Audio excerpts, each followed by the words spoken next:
Marshall Peak, Chapter 15, Looking for Medicine Inside the Mountain. With his daily training finished, he started his sweeping, which since absorbing the golden skeleton he had been able to complete in only 1 hour. After he finished sweeping, he ran to the contribution hall. Although Xianxia had decided to go into the mountains to find the herbs, he had no knowledge regarding herbology.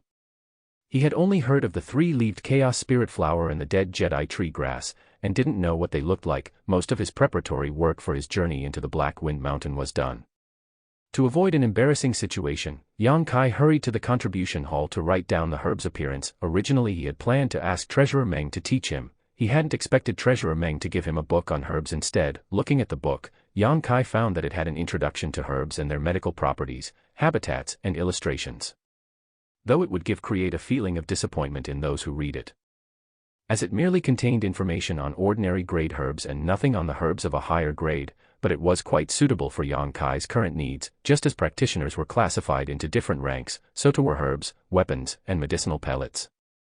They were divided into ordinary grade, earth grade, heaven grade, mystery grade, spirit grade, and saint grade. Each of the grades were then divided into the lower, middle, and peak level. Luckily the herbs that Xianxia needed were both ordinary grade, lower class herbs, so they were in the book. And since they were such a low grade, their value wasn't high. After he left the contribution hall, Xianxia went to the General Affairs office. After all, he was still a sweeper of sky towers, and this roundabout journey to Black Wind Mountain would take more than a day. So he had to ask to be excused from his work. The General Affairs office didn't make things difficult for him. They gave Xianxia 3 days of leave. With his obligations taken care of, he set off. Black Wind Mountain was only 20 miles away from Sky Tower by foot. Since it wasn't that far, Xianxia frequently went there to hunt for his meals, making him quite familiar with the terrain. And this mountain was a vast and diverse range of herbs. But since it was his first time collecting herbs, Xianxia made sure to be fully prepared. Carrying his water, food supplies, a shovel, and a bag, he hit the road. Rushing over, Xianxia came to Black Wind Mountain and surveyed the area.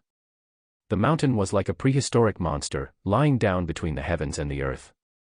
Imposing, with no end in sight, the mountain with its lush forests, jagged edges proudly stood against the horizon.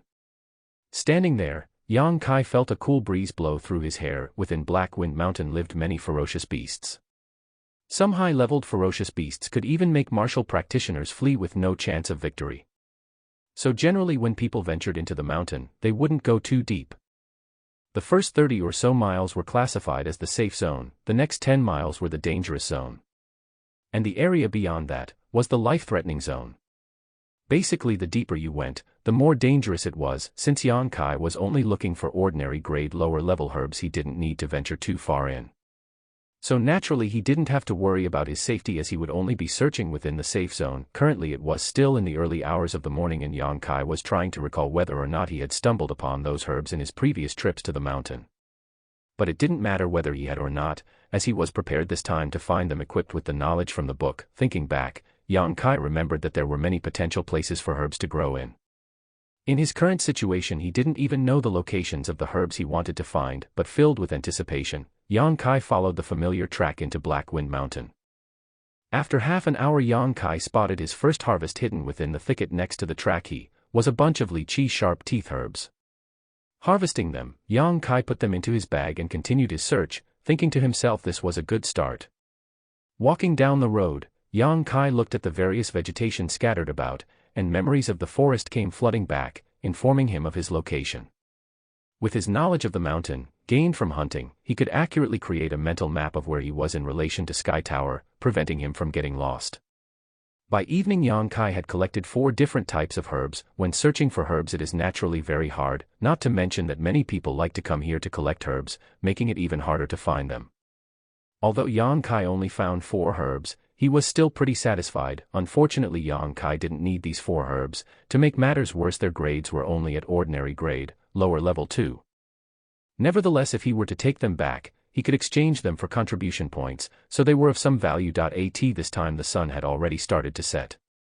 Hurrying, Xianxia finally arrived at an area which was suitable for the growth of many herbs. This area was very strange. For all its bountiful vegetation, it was devoid of any living presence.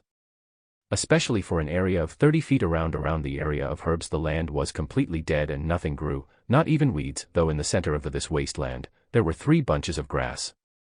They fluttered in the wind. Xianxia saw that they were brown-colored, and thought that it was just necrosis. But this was just the grass' natural color. After looking at it in more detail, Xianxia recognized them as a type of herb and with a sigh of relief, rushed over.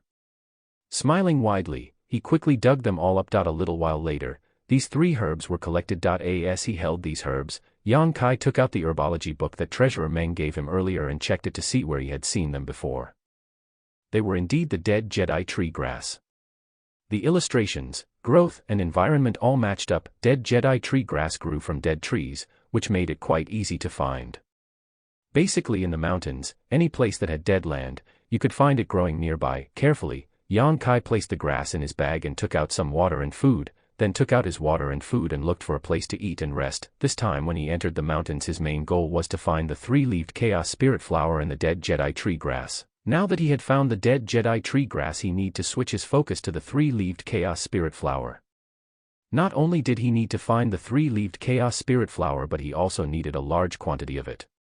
Xianxia decided he must double his efforts, though right now, it was already evening and the sun had set. This was naturally an inconvenient time to search for herbs, so Xianxia decided to find a spot to rest and continue tomorrow.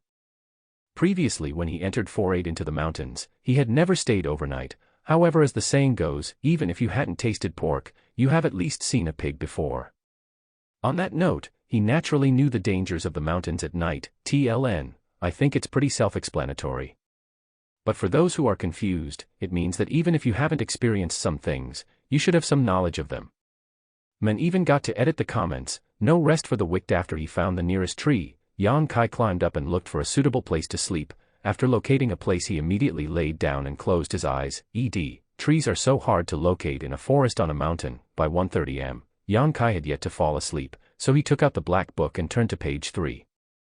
With a thought, the incense burner floated out. This was also a little mystery that Xianxia had solved about the black book. Anything that was stored inside could be called out and returned at will. It was after all a storage book, and the burner had obviously been placed in there before, so this function didn't come as a complete surprise. Our MC isn't very bright. It's a storage book. If you could take things out, why couldn't they be put back in? How did the burner end up in it in the first place? A mystery. What Xianxia didn't understand was that apart from the incense burner, other things could not be stored in the book. This made him wonder, was the black book a soul stone? Do soul stones normally have restrictions on what to accept and reject? After playing with the black book for a while, Xianxia fell asleep. He had just spent the entire day walking around the mountain after all. After a peaceful night, Xianxia got up early the next morning and practiced the tempered body record for half an hour. In order to gather a good harvest, he must work very hard for the next 2 days. He also felt that he was on the brink of a breakthrough. Not only did he feel that his atmospheric sense was at the utmost limit, he also felt his body was as well. Xianxia just needed a final push in order to break through.